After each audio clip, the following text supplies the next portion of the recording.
to LeaRNursing's Endocrine Review. My name is Rhonda Laws, and I'll be your speaker today. Let's get started. Now, the endocrine system can sometimes be really intimidating. It almost feels like it's a 350-pound linebacker coming straight for you.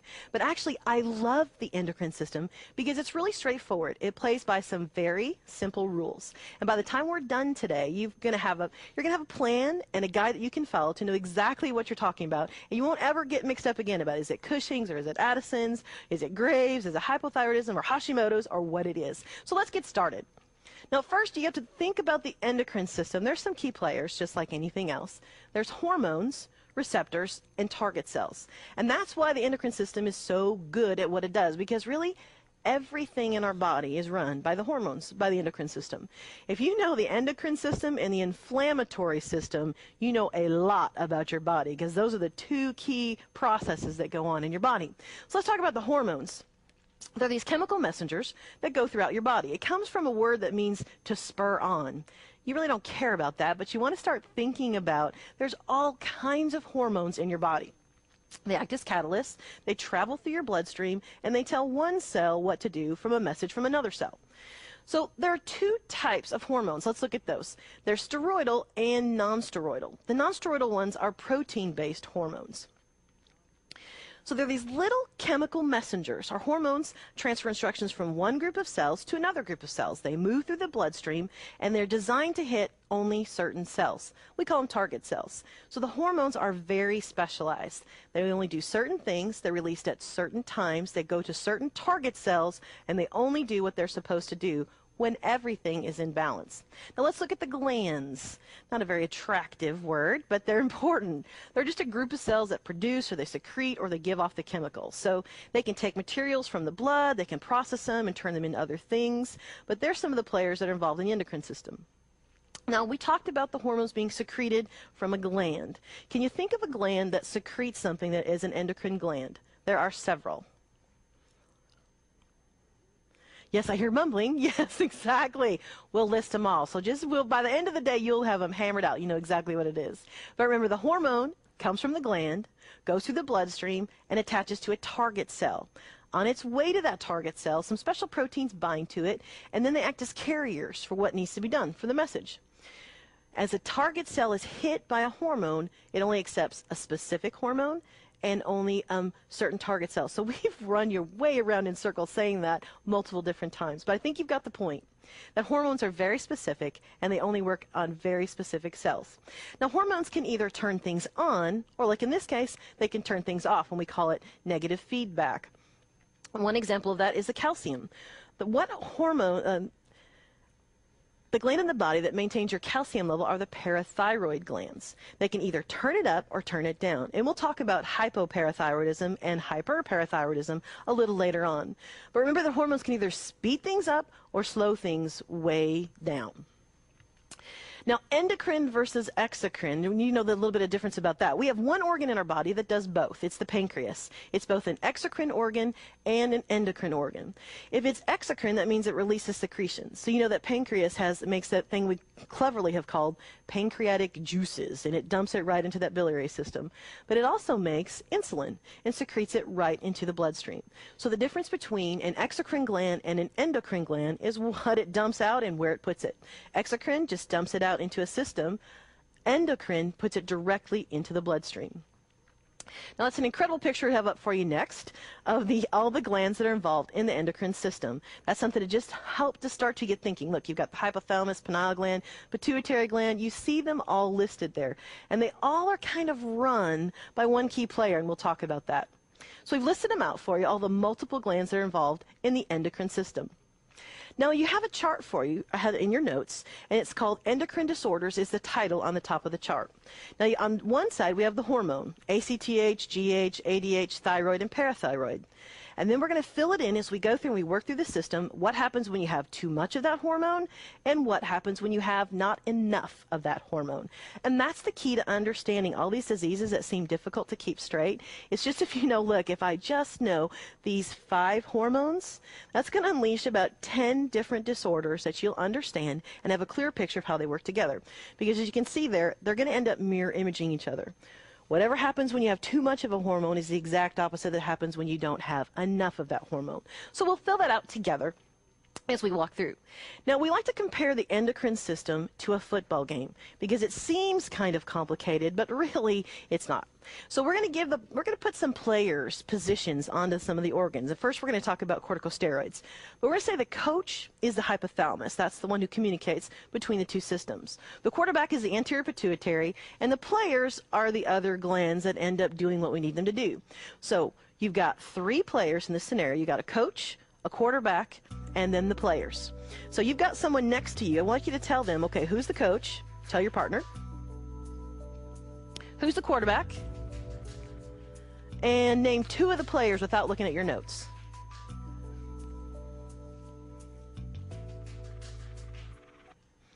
Okay, now you get used to me asking you questions as we go throughout, because one of the things that's the most challenging about nursing school is when you try to cram all this information into your head at one time.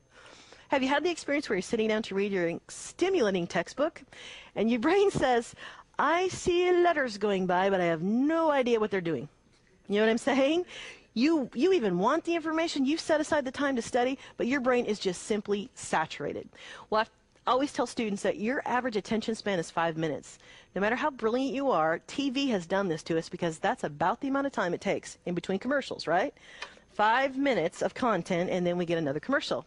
Thank goodness the writer's strike is over. When you guys get back to having time to watch TV, you'll appreciate that, but that's where it is. So know that you have the same issue in your brain. If you keep dumping information in without stopping, pausing, taking a commercial break, and seeing where that fits in the overall big picture, you're going to have a really hard time retaining. So the best way for you to retain information, especially when you're having a hard time attaching it to something, is to stop and think about, now why did I read this? How does it fit into the big picture? And why do I need to know it? It's also very helpful if you think about what puts my patient at biggest risk. When you take the big test at the end of your nursing school, a lot of it is focused on what puts my patient at risk, can I recognize it, and how do I prevent it? So you think about this football game. Again, you've got our players, the coach, the quarterback, and the thyroid, the adrenal glands, and the reproductive glands. We're going to start off talking about the corticosteroids to kind of get you warmed up and get you all excited about the endocrine system. So you've met our players for today. You know who they are. You've told your partner who they are. Let's look at the first one. It's the hypothalamus. Now you know that this is located in your brain. But the hypothalamus is the coach because they're the main link between the endocrine and the nervous system, and that's really important. The hypothalamus is the one that picks up things and senses changes and needs in your body. Just like a coach that observes the big picture, everything that's going on, calls the plays, decide who needs to do what and who needs to go where. The hypothalamus produces chemicals that it primarily sends to the pituitary gland, and the pituitary gland from there sends it off to the rest of the body. So first up, we got the coach. They're the hypothalamus.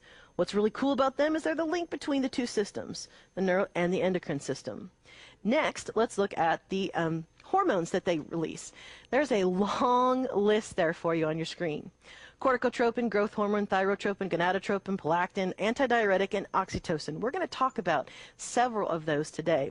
But you see the first one is CRH. Corticotropin releasing hormone. When the hypothalamus senses the need for that, it sends it to the pituitary, which tells the pituitary to send another hormone out to actually go to the organ that will spit it out. So the hypothalamus is just bossy. Like a good coach, it tells the other people what to do. Doesn't necessarily do it themselves, but tells the other organs what to do. These two, somatostatin and prolactin, are ones that decrease. They inhibit things going on in the body. So if you look back, you've got a very long list of things that the hypothalamus uses to tell the body things to do. You've got a shorter list of things when it tells it to slow down and inhibit those processes. All right, let's keep going to the pituitary gland. Now, the pituitary gland is a pea-sized gland. Anybody hate peas?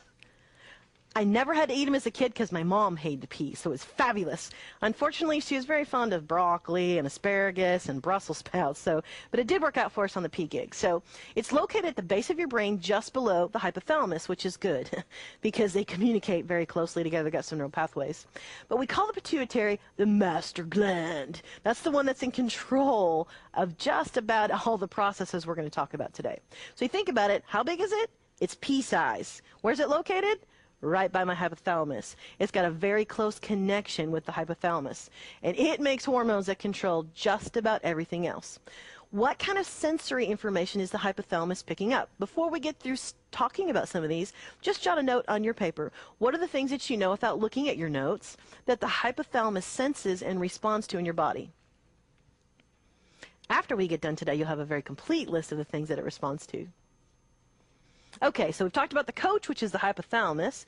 We've talked about the pituitary gland, which is that little P, master gland, right beneath the hypothalamus. Now we're going to finally go to the pituitary gland and look at the anterior lobe and the posterior lobe. So it's got two lobes. Which one is bigger? It's the anterior lobe, much bigger. The posterior pituitary just puts out ADH, which you've heard about when you think about syndrome of inappropriate antidiuretic hormone, SIADH, and oxytocin. But for now, let's look at the anterior lobe. Look at all the things that this baby puts out. Thyroid, adrenals, reproductive glands, those are the targets for the hormones that it puts out. We've also got another long list here for growth hormone, prolactin, thyrotropin, and corticotropin. Well, these lists aren't usually very helpful when you're studying, are they? It's usually a chart somewhere, and it just becomes a lot of words.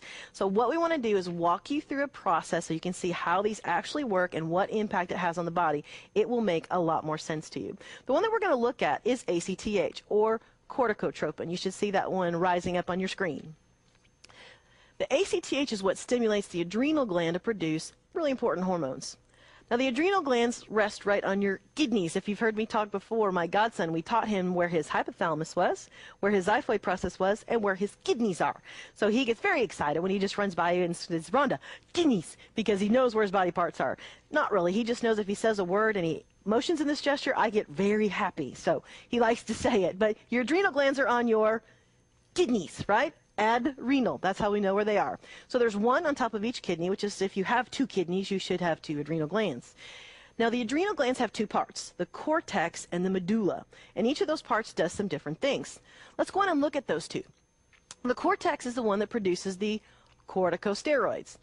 That's fairly easy to remember. Cortex, corticosteroids. So that works out pretty well. So the cortex, and when it produces the corticosteroids, it impacts our salt and water balance. Now, when you start messing around with my salt and water balance, you start messing around with the volume in my body, which also goes after my blood pressure. Because if I have more volume in my body, I have a higher blood pressure. If I have less volume, I tend to have a lower. Now, it also goes after my response to stress, my metabolism, my immune system, and my sexual development and function. That's a fairly large laundry list. So when you think about corticosteroids, they come from the adrenal cortex, and they impact just about everything important in your body, which means that's going to have some serious side effects that go along with it. Now, the medulla just does the catecholamines like epinephrine, which is what races through your body when you're trying to stay awake after studying all night. So when you look at the corticosteroids, we've got another list for you there of all the things that it's involved in. I know lists are not the most helpful for you for studying, but it helps you realize, okay, when I start looking at people receiving these types of medications, these are the systems, these are the responses that are going to be impacted, and that we're going to have to look for signs and symptoms that they're in trouble. So let's go back to our example of the coach and the quarterback and the players. With the coach being the hypothalamus, when the hypothalamus senses there's a problem in the body, it will release CRH. You know that to be corticotropin releasing hormone. So that goes, its target is the anterior pituitary. So when the hypothalamus releases the CRH's target is the, tell your partner, anterior pituitary. Excellent. When it hits the anterior pituitary puts out ACTH, which is adrenocorticotropic hormone. Okay, so the hypothalamus puts out the CRH. Excellent. The CRH goes to the anterior pituitary. The anterior pituitary puts out ACTH. Okay, so let's try it one again. See if you can do it real loud. So the hypothalamus puts out CRH. The CRH's target is the anterior pituitary. When the CRH latches onto the anterior pituitary responds by putting out ACTH. ACTH target organ is what? Adrenal cortex. And the adrenal cortex puts out cortisol and aldosterone. Okay, so you're starting, this is our first kind of digging into the endocrine system. We're talking about corticosteroids. So you can see how you go from the hypothalamus down to getting the actual glucocorticoids out. So tell your partner one-on-one how you go from the hypothalamus all the way down to cortisol and aldosterone.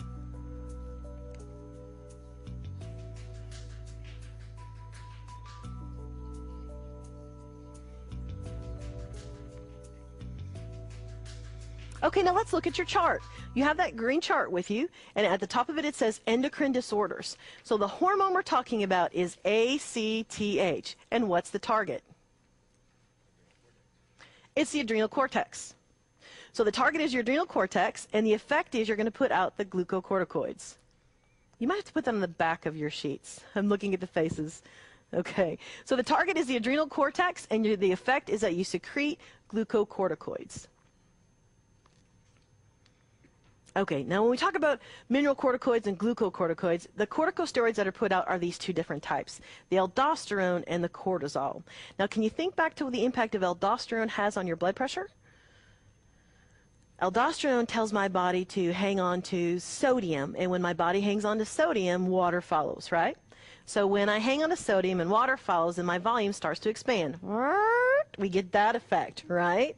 And when I start to expand, you can expect that my blood pressure is also going to elevate. So I want to watch these people closely for elevated blood pressure.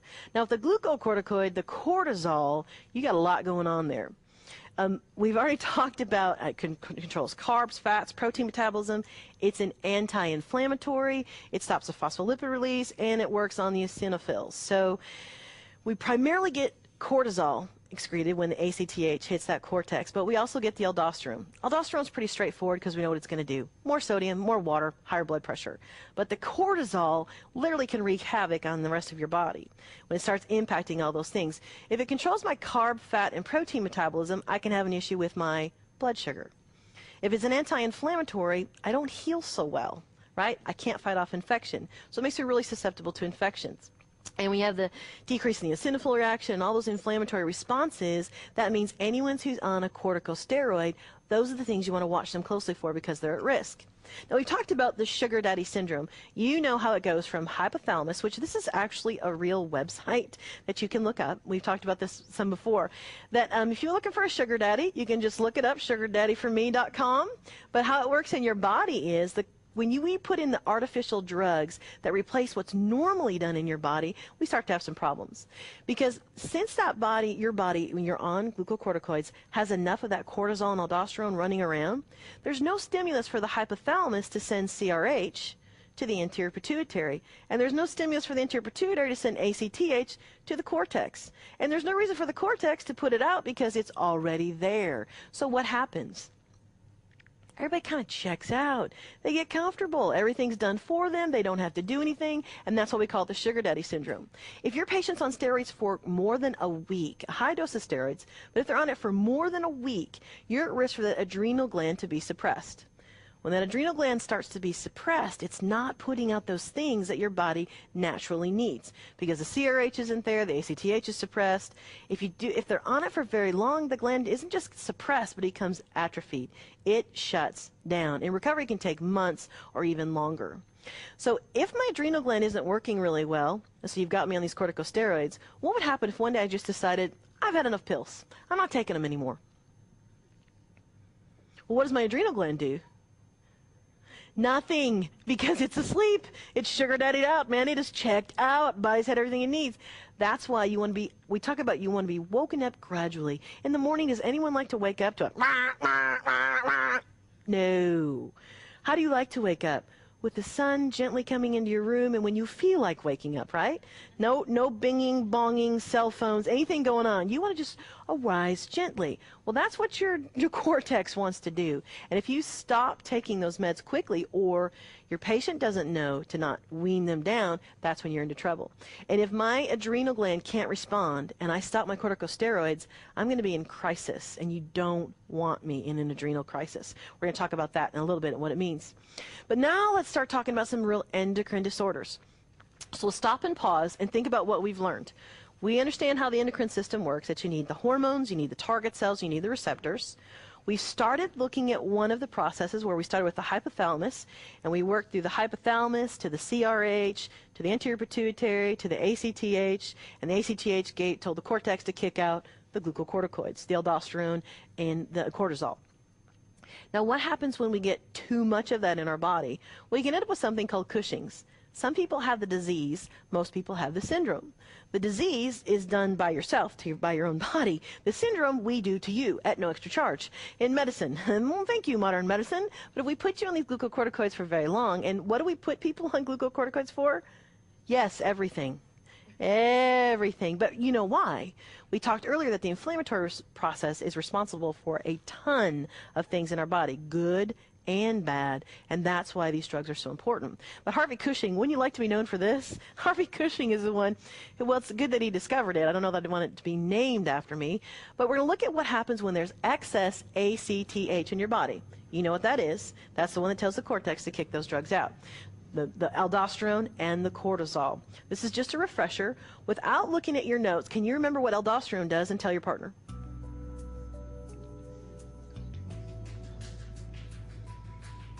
All right, now see if the other person can remember what cortisol does.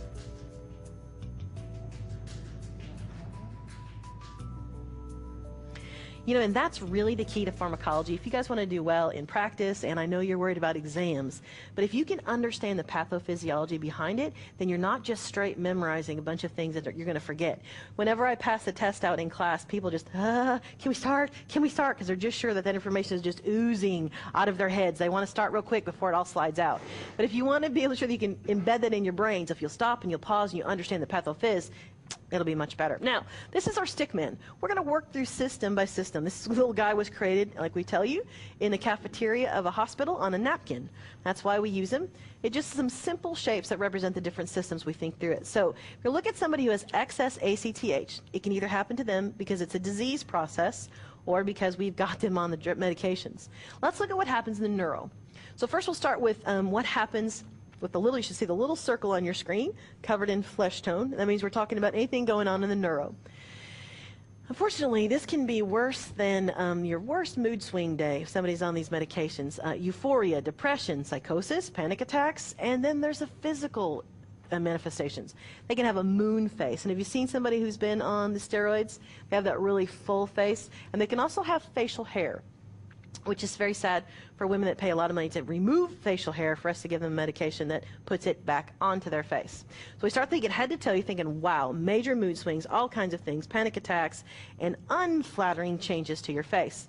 Now let's move on to cardiovascular. You've got this one down because you know hypertension is an obvious one because of the aldosterone. You retain the sodium, you retain the water. Now, you know that aldosterone tells you to hang on to sodium, which means your sodium serum level is going to go up. Anytime my sodium level goes up, what goes down? Potassium. If you can link those in your brain, it'll help you a lot. So you know the sodium's going to go up. You don't have to memorize it because you know it's aldosterone. And sodium up, potassium down. So you're going to watch this patient for all the kinds of things that go along with decreased potassium. Okay, so we've got the neuro, we've done the cardiovascular. Let's look at what happens now in the GI system. Not a very attractive photo, not a very flattering photo that we have up there for you, but they have rapid weight gain. It's all in the trunk and face, not in the limbs. So they kind of look like, you describe it as like a martini olive on toothpicks. They're just very round with stick-like arms and legs. Also have an increased serum glucose. Think back now, why would somebody on glucocorticoids and cortisol and aldosterone, why would you have an increased serum glucose? Because it messes around with your protein and your lipid and your carb metabolism. So it's not working the way we'd like it to work. Do I have to be diabetic to have an elevated blood sugar on one of these medications? No, it'll do it to the best of us, or the best of pancreases, it'll do that. So you have to watch their serum glucose very closely. So what am I going to watch neuro-wise in this patient? They need to know you might have some serious mood swings. Their families need to know they might have some serious mood swings. What else should they expect how they're going to look, their face is going to look? Moon face and facial hair. There you go. They need to know cardiovascularly, what do they need to check regularly? Their blood pressure. They need to know that they might start carrying around a lot of extra water. Now, when you think about GI, what are the things that they need to be educated about, they need to know they need to check on? Want to watch their blood sugar, know that they're probably prone to gain weight. So I want to make sure they're extra careful about what they can do on it. Now, when you get down to decreased libido, that's why we've got grandma up there for you to see. Impotence, amenorrhea, infertility, you're not going to need anything with wings or strings, and that's what happens because it messes around with, right? There you go, that'll help you remember. So head to toe, these are some wicked drugs. They have a huge impact on that. So you're not interested in sex, nor do you need any special products that are embarrassing to buy at the store, even as an adult. Now, let's talk about skin and mobility. They've got a buffalo hump on their back, they've got acne on their face, muscle wasting, excessive sweating, purple or red striae, steroid skin that bruises easily. This is not an ad for eHarmony that's going to get you somewhere. This will not get you someone to propose to you in class like happened this week at our school. So head to toe, this is a life-changing kind of medication. This is the kind of medication you can understand why patients stop taking it, because when they experience these side effects, they don't want anything to do with it. But they have to understand not safe for them to do that, the importance of why they need to wean that off. So I want you to do this on your notes to list now head to toe. Give yourself 30 seconds. List head to toe. What are the things as a nurse you want to watch for in your patient and make sure your patient understands that they need to watch for to be safe?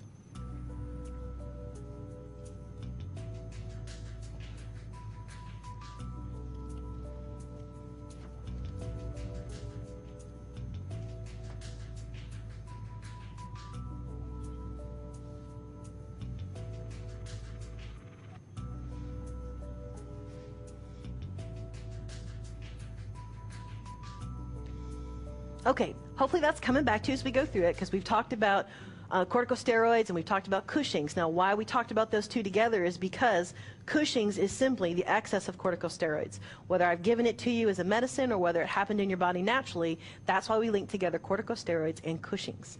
And you think about Cushing's, some of you are very visual, so we included this for you to see to help you kind of remember the things that are in there. The U is for unhappy or euphoric, which is not the right spelling, but work with me. I only had a U to work. The H is for hump and for hypertension. Where does that hump come? On their back. They end up putting extra fat on there. The I is for insulin resistant. They elevated blood sugars, they have elevated serum glucose. They might not be diabetic, but they still can't seem to use that insulin to get that glucose out of their blood system.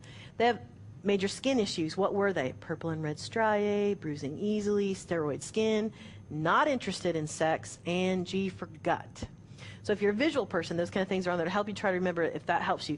Sometimes the pictures, anyone else get freaked out by those? Sometimes it takes me more energy to remember what the picture, how the picture works, than to just understand what goes on. But we threw that in there so it can help you. So let's go back and look at the chart, the green chart that you have that will work this time. Where you can see the hormone that's listed, ACTH. When you have too much of that hormone, what happens? Cushing's. So go ahead and just write in there, Cushing's. So your first hormone is ACTH, and we have too much of it, you end up with Cushing's. Now when you have not enough, that's what we're going to talk about next. So we've got Cushing's in there for you. Now let's look at not enough. The opposite of Cushing's is Addison's disease. In Addison's disease, you want to add steroids. You don't have enough. That's another way to kind of help you remember it. So this is going to be the mirror image of what we just talked about in Cushing's. So in Cushing's, we had too much cortisol, aldosterone going on. In Addison's, we don't have enough. And there's a picture of JFK on there to help you remember he was a very famous person that actually suffered from Addison's disease.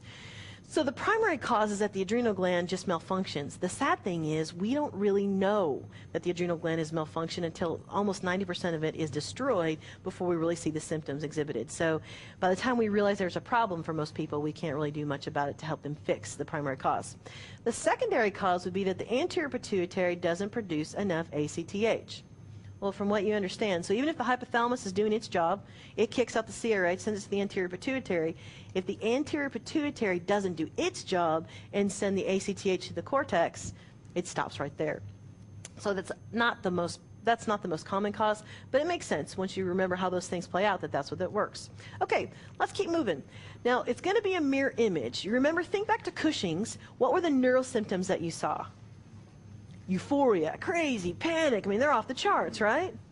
Well, in Addison's, it's just the opposite. You have chronic fatigue. They're extremely tired. It's all they can do.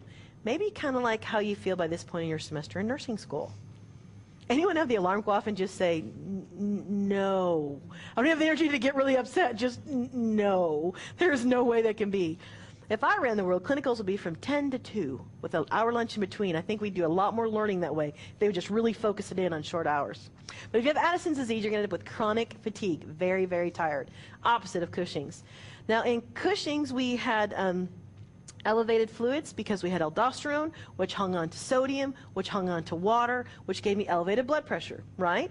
Well, I have tachycardia in Addison's because I have low sodium, which means I don't have that extra volume. And remember, anytime I have low sodium, I have high potassium. Okay, those guys are inverse ratio. So in Addison's disease, I don't have that aldosterone, which means I don't have that sodium, which means I don't have that volume. If you notice, we're repeating a lot because we really want you to have it by the time you leave. So I'm tachycardia because I have low volume. That's my body's way of saying, hey, there ain't enough going around in here, so I'm going to pick up the pace, Pecani, and hopefully I'm going to raise that blood pressure. So anytime you see in a test question or in real life, which is what we're really worried about, anytime you see an elevated heart rate over 100 and a decreased blood pressure, that's a sign of what? Hypovolemic heading to shock. So when you see elevated heart rate and decreased blood pressure, that's a testing red flag for hypovolemic shock. But in really what matters is in real practice, when you see somebody showing you that, you have to ask yourself why. Because they can do it when they're dehydrated, they can do it anywhere. That just lets you know that you're hypovolemic. So you expect the tachycardia because of the low volume. You expect the low blood pressure because of the low volume. You expect the dehydration because of the low volume. We have the low volume because we have the low aldosterone. We have the low aldosterone, we have the low sodium, and then we have the low sodium, I have the high what? Sweet! You got it. Good deal. Okay, so let's go on to GI. These guys crave salty foods. So see, the next time you really want some pretzels or that movie popcorn, is that not amazing? Yes. You can just say, well, I have Addison's disease. Have to have it. Why do they crave salty foods? They don't have the salt. Your body is really cool how it tries to get what it needs. And I don't understand why we crave the chocolate, but that's in there too. Of course, they say it's like Valium. When it breaks down in your brain, I buy it. Works for me. Okay, so they crave salty foods. They have issues with nausea and vomiting and diarrhea and low blood sugar. Exactly the opposite of our other friend. Cushing's and Addison's, mirror images. Cushing's too much, Addison's, add the steroids for me. Okay, then we have muscle weakness. Because you got the issues going on with their electrolytes and they're dehydrated and they have less going on board. So let's wrap this up. When I get to the really big problem in Addison's, it's called an Addisonian crisis. How do I get thrown into an Addisonian crisis? Okay, let's think through. What is Addison's disease? It's not enough of the glucocorticoids, right? So how could I end up with not enough glucocorticoids? Well, if my adrenal gland couldn't put them out. Now, why would my adrenal gland be so uncooperative that it would refuse to put out the things that God intended for it to put out? Well, either it is 90% of it's been eaten up by Addison's disease and autoimmune disease, right? Or I've been on glucocorticoids or corticosteroid therapy for so long, my adrenal gland has gone, sugar daddy, and it's not working right now. So if I decrease, I'm going to end up in an Addisonian crisis. And that's why you have to wean and as you taper the steroids instead of cutting them off right away. How can I end up in an Addisonian crisis? Either my adrenal glands have been eaten up by an autoimmune disease, or what? You tell your partner. Oh, look, I love they're just doing the shorthand now. Sugar daddy. Don't write that on a test because your instructors will not get that, but that's between us. That'll help you remember. Yeah, there's a great picture of Homer Simpson in his tidy whities that says sugar daddy, but the copyright would not have been a good deal. Now let's talk about what an Addisonian crisis looks like. You know how we got there. You know the difference between Cushing's and Addison's disease. Let's talk about what it looks like. Now you should see on your screen fever, weakness, and confusion. These guys are knocked out, down for the count. They have hypotension. Makes sense. You know why. Tell your partner. That's right, low volume. Their heart rate's up, they're dehydrated, they have low blood sugar, they have low sodium, and when they have low sodium, they have high? You got it. So this is what you're dealing with. Now, the difference in treating an Addisonian crisis is you think, okay, fever, I can give you Tylenol. Weakness and confusion, I can help you rest and reorient you. Hypertension, well, keep an eye on your blood pressure. But if I just give you some fluids, that should bring your blood pressure back up. Hypoglycemia, give you some sugar. Low sodium, I got some saline, I got you covered. You can intervene with this patient all you want. Until you replace those steroids, you will not fix the problem. It's called a crisis for a reason. They're in danger. So until you replace the steroids, you're not going to be able to fix them. But what you do is simultaneously. Don't you hate those nursing school questions that ask you what you would do first? Like, I do them simultaneously. I don't know which ones I do first. It's just things you don't think about. Well, in an Addisonian crisis, you do that simultaneously.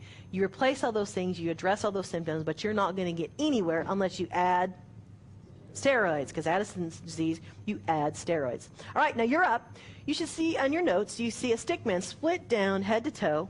I want you to put the signs and symptoms of Cushing's on one side and Addison's on the other, and you will be amazed at how much you know. Do not look at your notes. Make sure you do this on your own, see what you can remember. That's how you learn.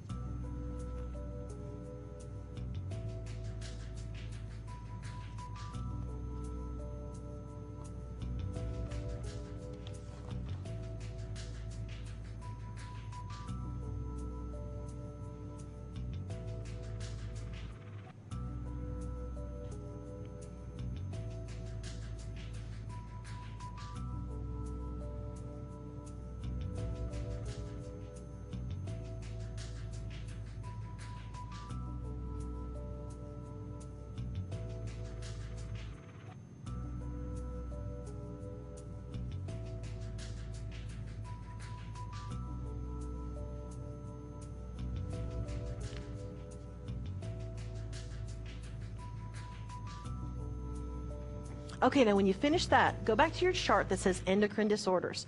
Under the hormones, ACTH, too much was, we wrote in Cushing's. Not enough, you should add in Addison's disease. And the worst thing that can happen in Addison's disease is in Addisonian crisis. Okay, now, can you see how straightforward they are? It's really not hard, is it? Try to go back and impress your faculty. Yeah, just sit down and have a chat with them about a little Addison's crisis you're having. See how impressed they are. Okay, now next on your chart should be the growth, or the growth hormone, GH as we call it. And we're going to pretty much talk about too much is acromegaly. We'll talk a little bit about that. If you don't have enough, you end up with growth failure, reduced muscle mass, and strength. So that which makes sense. Something that we name growth hormone, if we don't have enough of it, it would make sense that you have growth failure. But acromegaly, we want to spend a little more time talking about that. Because the hypothalamus is the one that releases the growth-releasing hormone. Remember that? Hypothalamus sends out those hormones that tell something else what to do. They don't often do it, but they tell somebody else. They're very, very bossy. So the hypothalamus sends out the GRH. It goes to the friend, the anterior pituitary. The anterior pituitary actually puts out the GH. And the target for the GH might surprise you. It's the liver. So the hypothalamus puts out the GRH, the anterior pituitary puts out the growth hormone, and it goes to the liver. And the liver makes this insulin-like growth factor thing called IGF-1. When that goes out into the body, that's when you get the growth in the bones and the tissue. So when you have increased IGF-1, it tells the pituitary to back off on the GH. That's that negative feedback we talked about. So you go from the hypothalamus puts out GRH, to the anterior pituitary, which gives the growth hormone, which goes to the liver, which then puts out the IGF-1, and that tells the bone and tissue to grow. When the pituitary picks up, hey, things are going well, it kicks back on the GH. Acromegaly is what happens when the pituitary doesn't pay attention to the feedback and does not play by the rules. Then we're out of homeostasis, and if you thought Cushing's did some weird things to somebody's body, acromegaly does some very strange things to your body. When you have this overproduction of the growth hormone, 90% of it is caused by an adenoma, a pituitary tumor. It sets on, it takes a long time for it to come on. It takes about 7 to 10 years for them to really see it, but you have an increased width and thickness of the bone. So what happens is, it happens so slowly, you might not really notice it, but they'll go back and they'll look at pictures of themselves, and they look radically different. It happens to men and to women. Now their skin is bad, they end up with acne and cysts, but their brow, their lower jaw, and their nose get very thick. I'm sure you've seen pictures of people with this disease. I had a friend who had it. So their skin gets really oily, their hands get massive. His ring finger was just ginormous. I mean, they had to go to a special person to get a ring that would literally fit on his finger. It just kept getting bigger and bigger. Your tongue gets enlarged, your jaw gets enlarged. Very tired, always tired. Have a very dull affect, and their voice gets deeper because literally their sinus cavities are getting bigger. So can you imagine being a female? Your nose is getting bigger, your brow is getting bigger, your jaw is getting bigger, your fingers are getting bigger, your voice is getting deeper. You're going to think people are thinking you're dipping into the wrong hormone pool. Very difficult. It's difficult for males, but it's very difficult for females. And they're tired, and on top of it, they have the sleep apnea. So there is the sleep apnea. That sounds like somebody says, and I got the sleep apnea. Yeah. But this is what they start dealing with, but it happens so slowly, they don't necessarily realize what's going on until somebody looks at a picture and says, or hasn't seen them in a long time and says, wow, you look different. The encroaching brow should be a little bit of a tip because that's pretty... Now, what can we do? You can either surgically remove the tumor, drug therapy, radiation therapy, or all three. So acromegaly is extra growth hormone because the pituitary is not playing by the game. Now, why is the pituitary not playing by the game? Usually it's because of a tumor. Usually benign, but still it's wreaking havoc on your facial features and the rest of your life. So we can either rip it out with the surgery, drug therapy, radiation, or a combination of all three of those together. Now, surgery, and when I say rip it out, they're getting a little better at it, but you may see something pop up on your nursing test called a transphenoidal hypophysectomy. Essentially, do you know what that is? It's brain surgery through your face. And you see those pictures? Yes, they go in right here, and they go right in until they get to that pituitary. Can you imagine? I'd have to really weigh out the brow thing versus brain surgery through my face. Not a big fan of that. I don't even think LASIK is, I'm a chicken for that, let alone for brain surgery through my face. So when you start thinking about a transphenoidal hypophysectomy, I want you to think about brain surgery through your face. Okay, why is it going through your face? Because it's going to your pituitary gland because there's a tumor there. And because there's a tumor there, not playing by the rules. When it doesn't play by the rules with the growth hormone, I end up looking like a caveman who doesn't sleep well at night. Okay, then I end up with brain surgery where? Through my face. Okay, so when you're taking that test, I want to see you go, transphenoidal hypophysectomy, through my face. There you go, brain surgery, through my face. Yes, you see it looks like giant sticks going right there. So you end up with hypopituitarism. Now, when they're trying to get better at this, they used to just take like the whole thing out and then try and balance your steroids. Now let's think about this. What do you know about the pituitary gland and all that it controls? It's a pea-sized gland, but we call it the what? The master gland. You rip out the master gland, it's really hard to maintain that balance, don't you think? Yeah, so the goal now is to get rid of the tumor and leave you some of the pituitary to actually do the things that you intended your pituitary gland to do. So we got to watch your patient closely for hypopituitarism. So you have to mess with hormone replacement. So they're on glucocorticoids, thyroid hormone, and sex hormones. You can imagine how difficult it is to maintain a delicate balance in a pill and oral form. It's hard enough for our bodies to do it, let alone do that with a pill. You can also end up with diabetes insipidus, especially within the first few days after surgery. We're going to talk about that. So they have excessive thirst and urine. So the two risks I have with a brain surgery through my face is my pituitary gland is going to not be able to function very well. And so then I get messed up with all those things. I have to be in hormone therapy.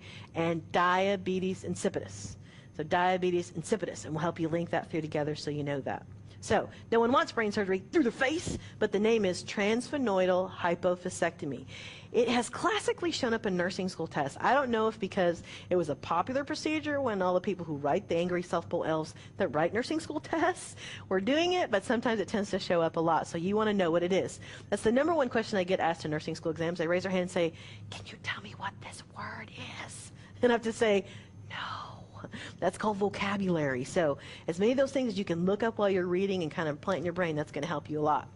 Now there's some other things I want to watch you for after surgery. Since you went through my face, I'm thinking I might have a little bit of cerebral spinal fluid leakage, right? So how do I know if it's cerebral spinal fluid? It should be clear drainage from my nose. That's also something you watch for in a head injury, right? We'll talk about brain injuries later. But if cerebral spinal fluid, if I have a leak, I'm going to have some clear nasal drainage coming through my nose. I want to check it for glucose. If it's greater than 30, then I know it's cerebral spinal fluid. You can also do the little halo test. I'm sure you guys have seen that. Now, they might have a headache. Why is that? Well, you're kind of messing around with their head and their brain, and it's, you're going to have some edema and some swelling. That makes sense.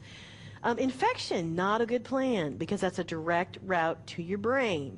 You can end up with an abscess or meningitis. Doesn't often happen, but you always have to think through the things that possibly could happen. And you're probably one of those people that people always say, oh, this never happens. Who cares? It happened to me. That's all it happens for me. So I watch them for cerebral spinal fluid leakage. I know they're probably going to have a headache. I want to watch them for infection because it's a direct route to their brain, and I don't want them to develop meningitis. I'm going to watch them for bleeding, and you can also do a nasal septal perforation. Pretty fragile in there. So yeah, none of that sounds very good, does it? But neither does the caveman who can't sleep at night. So you have to kind of weigh out the two and what you want to do. All right? So think through now. Go back to your chart and look at it. You've got growth hormone. What happens when you don't have enough? You can tell your partner what happens when you don't have enough growth hormone. And now tell your partner how you ended up having too much growth hormone and what you have to do about it.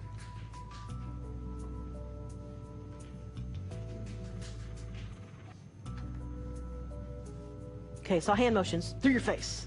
You got it, good. Okay, now let's talk about the anti-diuretic hormone. This is the one that controls the balance of water in your body. So who produces it? When you look at your notes, who produces the anti-diuretic hormone? Posterior, right. It's about time it got some action, eh? Because we've been talking all this time up until now about which part of the pituitary. The anterior. Now we're going to talk a little bit about the posterior because it puts out ADH, anti-diuretic hormone. That means it's against diuresis. Right? So anti-diuretic, see, can you picture the little hormones with their little signs? No, heck no, we won't go. That's right. They're against diuresis. So it also affects the production of oxytocin. But really what you want to think about is, heck no, we won't go. So anti-diuretic hormone is against diuresis in any form. Okay.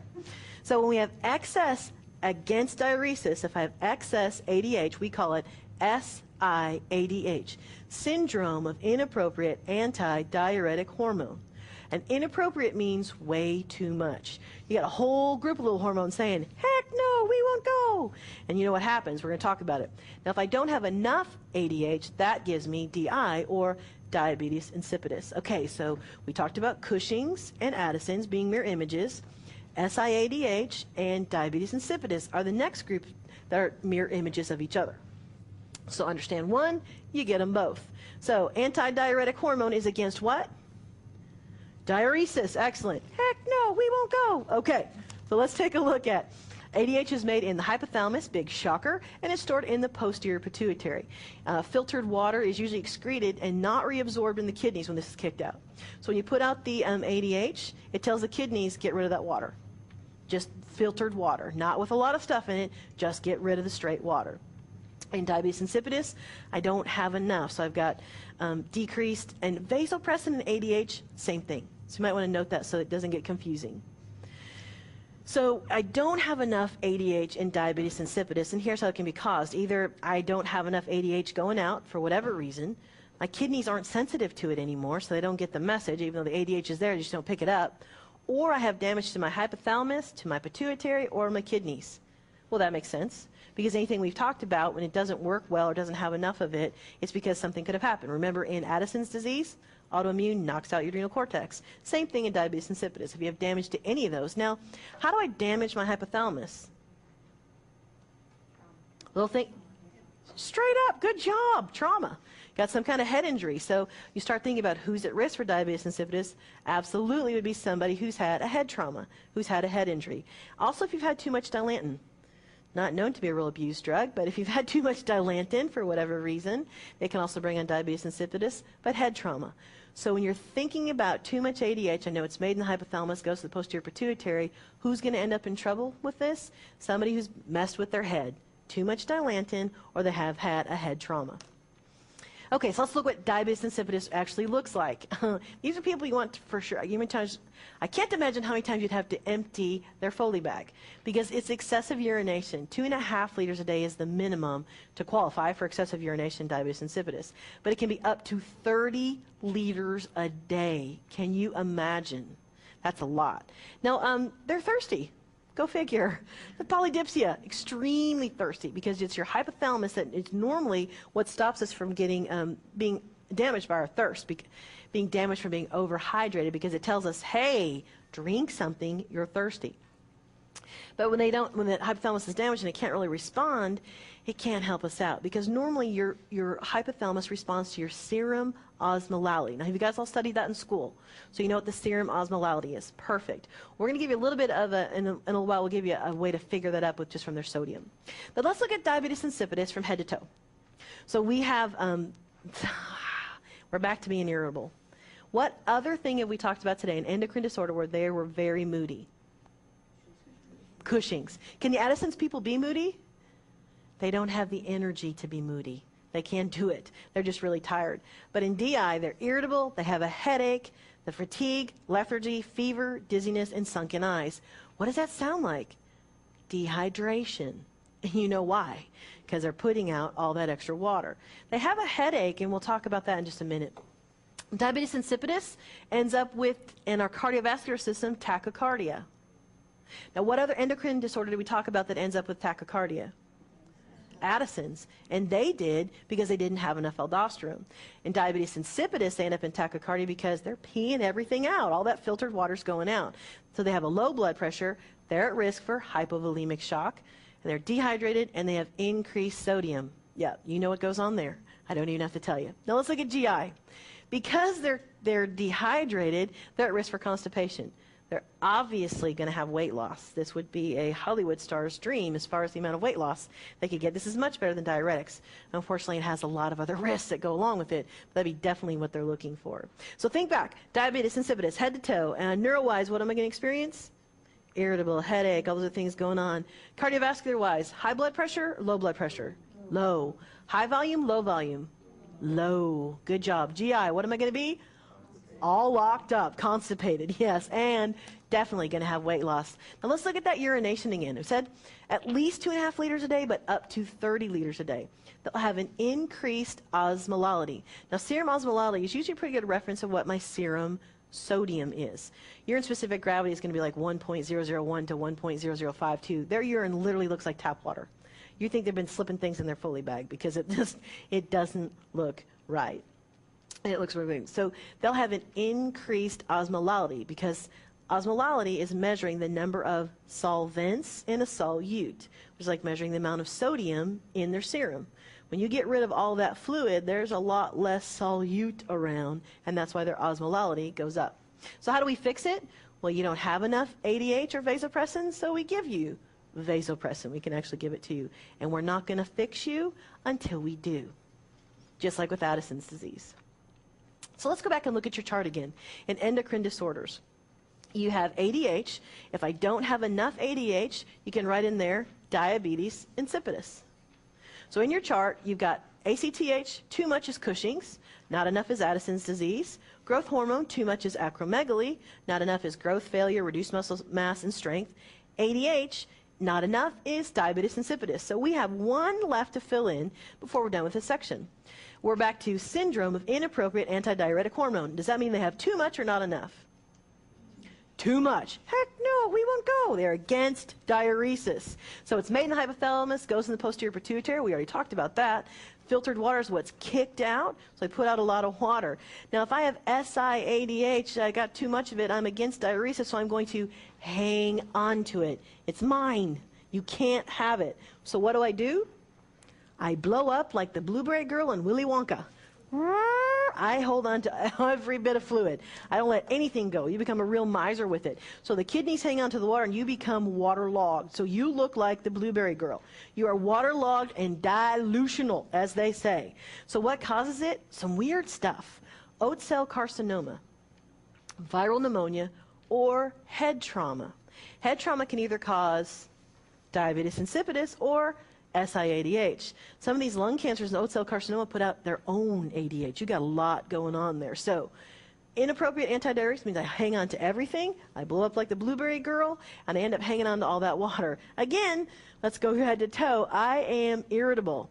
I got a headache here. Now when I hang on to all that water, what happens to my sodium level? It decreases, doesn't it? And we talk more in detail in our fluid and electrolyte section. Hope you'll join us for that. But when my fluid outside my cell is less salty than the fluid inside my cell, because remember I'm delusional hyponatremia, water will go inside my cell. because you always try to maintain homeostasis. So if I'm saltier inside my cell than I am outside my cell, all that fluid goes inside my cell. It goes inside my cell, inside my brain especially is where I get upset, doesn't it? You can end up having that headache because I have that cerebral edema from all that fluid rushing into my head. Puts me at risk for seizures because of the elevated intracranial pressure. So that fluid shift goes into the brain. Why does it go into the brain? SiADH, I hang on to water, dilutional hyponatremia. That means my cells are saltier on the inside than they are on the outside. So fluid rushes in to try and balance everything out, and where I'm really worried about it rushing in is into my brain. You got it. Well done. So, do I have elevated blood pressure? Heck yeah, I do. Remember, this is me. And I'm diluted and decreased sodium. So, neuro-wise, you got what's going on. I'm at risk for seizures. I got a headache. I'm really cranky. I'm irritable. I am bloated beyond belief, so my blood pressure's up and it's elevated, and my sodium is low because it's diluted. Weight gain. Imagine that. Where does that come from? From all the fluid. So, let's recap a little bit when we talk about that urine again. I want to go over serum osmolality with you so you can see it again. You know that we have the decreased urine output because we got those extra fluids. Whew, we got it. Blueberry girl, I'm with you. But look at that serum osmolality, because when you go back in the clinical setting, if you haven't done this, it's a lot of fun. You take somebody with a normal glucose and you take their serum sodium level and you multiply it by 2. If their glucose is normal, remember this is how it works. So a normal sodium is 135 to 145. Isn't that fabulous? Because a normal pH is 7.35 to 7.45, and a normal sodium is 135 to 145, and a normal CO2 is 35 to 45. I love it when a plan comes together, but that's the way to help you remember that. So if the normal serum is sodium is 135 to 145, then you just multiply that by 2 in somebody with a normal glucose, and you'll get their serum osmolality. So a normal serum osmolality is 270 to 290. I don't have to hook you up to a swan. I don't have to stick anything in your neck or in any other orifice of your body. I can pretty much get a good feel. If you're dehydrated, since we know that serum osmolality is the number of solvents, or solutes in a solvent, right? You got the number of particles flowing around. If you're dehydrated, should your osmolality be higher or lower? Higher, yes, because you got more particles running around. Good deal. So if I'm not really sure if you're dehydrated, because that whole tenting thing really doesn't work. Have you guys noticed that? They teach you that in assessment. How many times have you done that and it really worked? On dead people, it really worked, but you got to be way dehydrated for that to hit up. Hopefully, you're treating your patients before they get to that status. So, if I don't have a feel if you're too wet or not, if you're dry, what's going on? I don't want to put a swan in you. I don't want to put a CVP in you. I was going to take a look at your sodium, and I multiply it by 2 and see where you stand.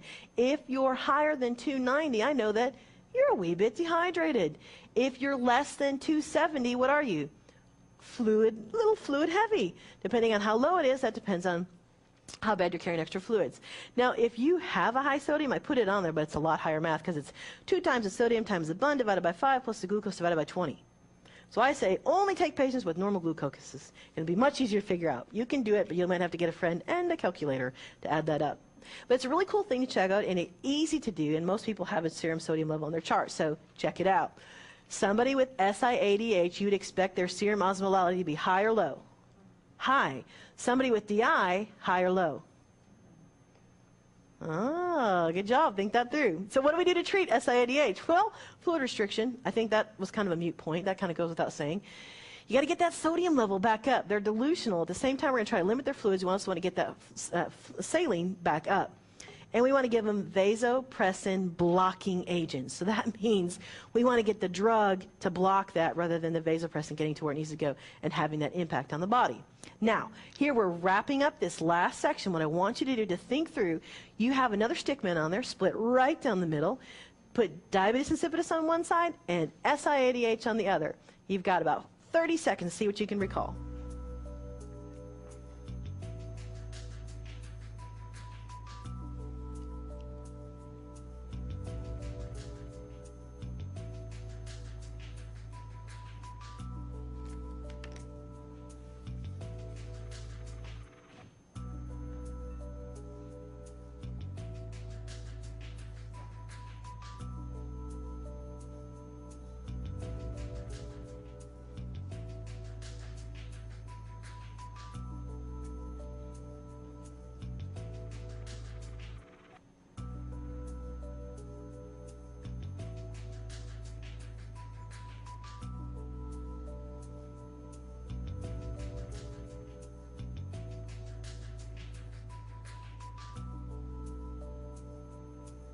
Okay, now don't forget to go back to your chart, the endocrine disorders. Now we filled in everything for ACTH, GH, and ADH, because too much ADH gives me SIADH, not enough gives me DI. Now as you're going back through those stigma, you should be really impressed with yourself on how much you remember without looking at your notes. And that's what we recommend that you do. Every time when you're studying, do something with the information. Today you've hit Cushing's, Addison's, corticosteroids, acromegaly, growth failure, SIADH, and diabetes insipidus. You're ready to go. Good luck.